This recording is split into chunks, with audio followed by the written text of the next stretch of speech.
Hey, what's going on, YouTube? Back at you again. You know who it is. Yours truly, Brother Kedwin. And I do represent Divine Love Resolution. And today's topic is going to be to translate or to transfer. We're going to be talking about the difference between translating some information from transferring. So, transferring some information versus translating some information. There is some differences in the two, and we're gonna bring out those points. And just to give y'all a little background on who I am, my name is Kedwin Grady Senior, and I I've done some ministering over the years. I ministered like about I'd say real seriously, real strong about 3.5, 4 years straight, maybe, but altogether close to 9 years. Um, and the way I got to the point I'm at now is I was supposed to become a licensed minister, which, we had the events on two different occasions, and for some reason, a particular person, this individual, I guess, decided I wasn't worthy enough. I wasn't ready for whatever in his mind the reason was. It did some damage to me. Didn't make me feel really good on the inside. You know what I'm saying? It made me really judge myself. Took me down some paths that I feel was very unnecessary. It shouldn't even never got to that point. The way things are done. But these men are set up in a position of power, and they get to use their power from their little title and their position like they're actually God. So, it took me to this. So, what did I do? Uh, it just simply made me want to know, well, what wasn't I worthy of? Why wasn't I worthy enough to be a minister or whatever? So, I began to do research. My first question was, well, where did the church even come from anyway to begin with? Who started the church? Where did all this come from? I had been hearing things from being in church, growing up in church, but until you investigate it yourself, I can guarantee you it's altogether different from what you've been told. So, with that being said, I just wanted to share that information.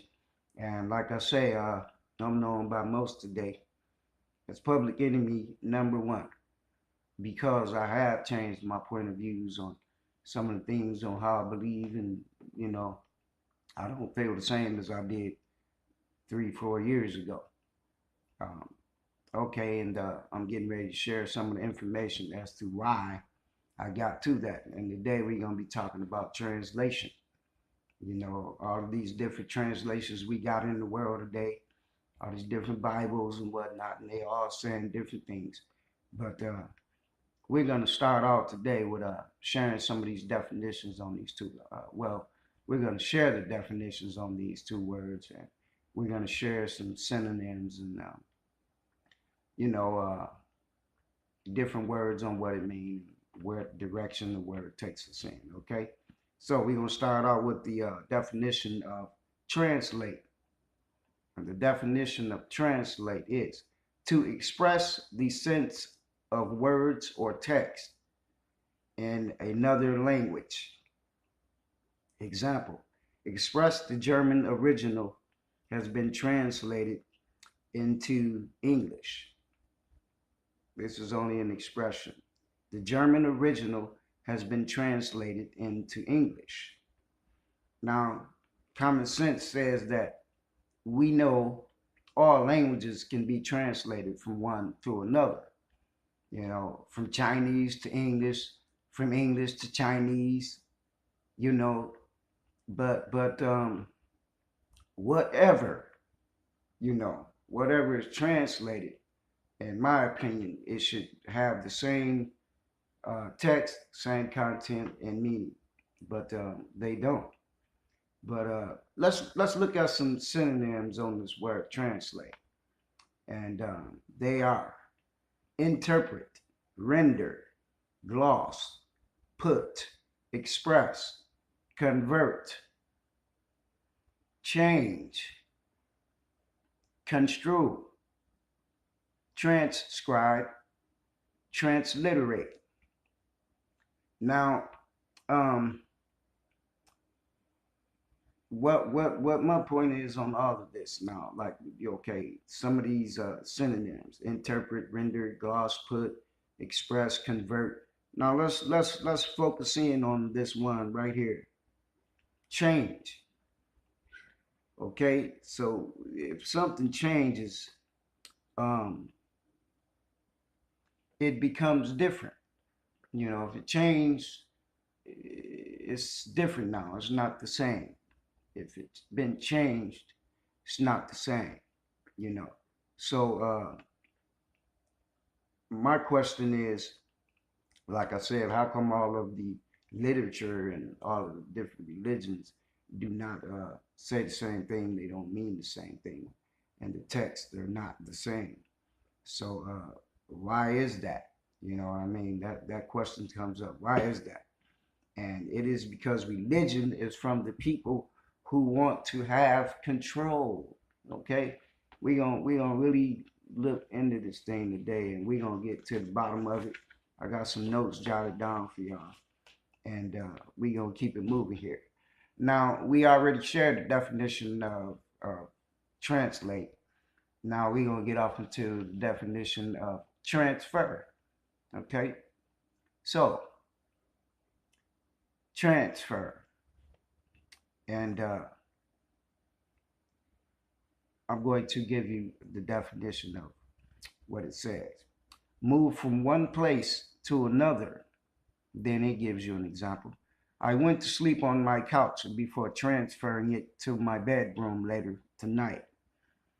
Okay, so here it spoke of transferring a couch from one room to the next later on. But once you transfer that couch, once it makes it to the other room, it's still going to be exactly that same couch.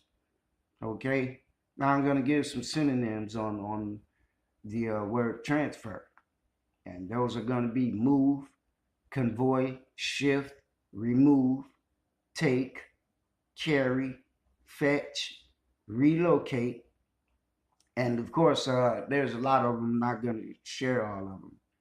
Um, now, clearly here, you know, to transfer something is to move it from one place to another.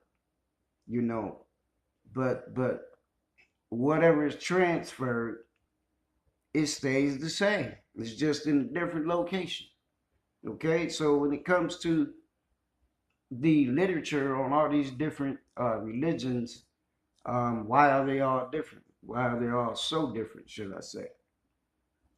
Now, in the religious translations, um, clearly that none of them are the same when it comes to the text and the meaning or whatever. So, you know, right there, I say that something is majorly wrong. You know what I'm saying? Something's majorly wrong. So let's cover a few examples in some of the text, different text of content and meaning, okay, and some of these translations.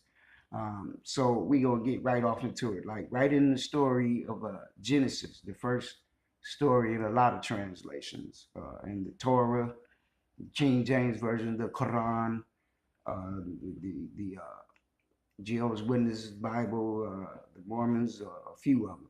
But anyways, in that story of Genesis, in the Holy Quran, it speaks of when it's speaking of everything being created. It spoke of Elohim as being the heavenly creator and the one making everything and forming everything. And in Hebrew, Elohim means gods. It's plural. It's an S on it. Um, so in Hebrew, right there, there's different meaning. Elohim's plural. It's gods, more than one. But now in another translation, the King James Version, the English translation, it speaks of God being one deity. You know what I'm saying? So what does that mean? which is really accurate, you know? And I got to go back to that one word again, y'all. Allegory. Both stories are allegories, but they're allegories. They're based on certain information, but turn around told fictional characters. These are people who are these people comes from the writer's imagination, you know, the writer, the translator, or whatever. It comes from their imagination. So the individual that is translating the information, it's from their perspective. In other words, Also, here I want to talk about how the Holy Quran teaches that Jesus Christ is only a prophet. He's not born of a virgin. He's just a regular man, but a prophet. And of course, in the King James Version, it teaches that Jesus is the Son of God, born of a virgin, and is the Savior and the Messiah. Now, Islam gives all credit to Prophet Muhammad and Allah. So once again, back to that word, allegory. Which story is accurate according to, I'm going to say according to what information, according to what, and basically we simply don't know. We simply don't know. Now we're going to talk about the Jehovah's Witnesses a little bit right quick. The Jehovah's Witnesses say that only 144,000 will be lifted to the kingdom of heaven to reign with Jesus Christ. So here, once again, here's another translation that is in difference in some of their meanings and some of their text and content. Now, Jehovah's Witnesses also don't believe in life after death, but a paradise right here on earth. So, still, once again, all three are in difference in translation, and I do want to throw another example in here, I got one more I want to throw at you. And this will be my last example that I'm going to give, and I'm going to go on a complete quest as far as where I'm going with the message I'm trying to bring you all on translation or to transfer. So just to throw another one at you, now we're gonna talk about how our topic translate or to transfer, and how when it's done through religion, what is translated is indifference. So I'm speaking on the difference between transferring something and translating it. Now, here's one of my last examples. Today, what I mean about translate and transfer, if religion was transferred and not translated, our religious doctrine would be identical. I mean, am I right or wrong? I mean, come on now. If it were transferred and not translated, it would all be identical in text, content, and meaning. And I'm going to go to my last example right here. We're going to go to the Mormons now. We're going to talk about the Book of Mormons, the Latter-day Saints, and what they got going on in their religious quest. We're going to go back to 1852. Jesus Christ Latter-day Saints. These religious group here had an ongoing issue about polygamy, which was called plural marriage. This is a system that was worked into the belief system and the faith system that the Mormons went by. Okay, now polygamy was practiced by church leaders from 1852 to 1890. It says maybe 30% of the Mormons were practicing polygamy, and I'm sure it was probably more than 30%. But anyways, uh, this had become a controversial issue within both Western society and Latter-day Saints itself. That means it was people in the church as well that didn't agree with polygamy. They wasn't with it. They wasn't buying it. But at the same time, during this time that this was going on, now get this, there was a Republican platform referring to the twin relics, barbarism and polygamy and slavery. Okay? Barbarism, polygamy, and slavery. Now, this was a Republican platform. That means that there was a lot of Republicans that was part of this activity that was going on. It told you what they agreed on: barbarism, polygamy, and slavery. Now, within the private practice of polygamy, it was instituted and in the 1830s. It was instituted in the 1830s by founder Joseph Smith. Okay, 1830s by Joseph Smith. That's who the founder was of this particular religion and activities and whatnot. The public practice of polygamy marriage by the church was announced and defended in 1852 by a member of the Quorum of the 12 Apostles, Orson Pratt, and by the request of the church president, Brigham Young. Okay, so there you have it. So here's a perfect example of how religion works and who works religion. This is a perfect example. And what is the outcome of it all? That's what I want to ask. What is the outcome of it all? It is the founders of these religions that get to set things up the way they want them. Okay? That's what your main outcome is with all of this. They get to take their issues to the government and work their situations and how they want their religion to be right through the government. And I'm gonna go ahead and finish sharing this, and then we're gonna wrap this up. This is on once again the topic to transfer or to translate or to transfer. Let me slow my road. Now within this stuff of them, going about this the way that they going about it and the way they getting things done, there is nothing spiritual about that. That's all I want to say. There's nothing spiritual about it at all. So don't. And another thing, don't let me leave out the fact that these folks also, I can't leave this out. They condoned slavery. Okay. So this is a perfect example.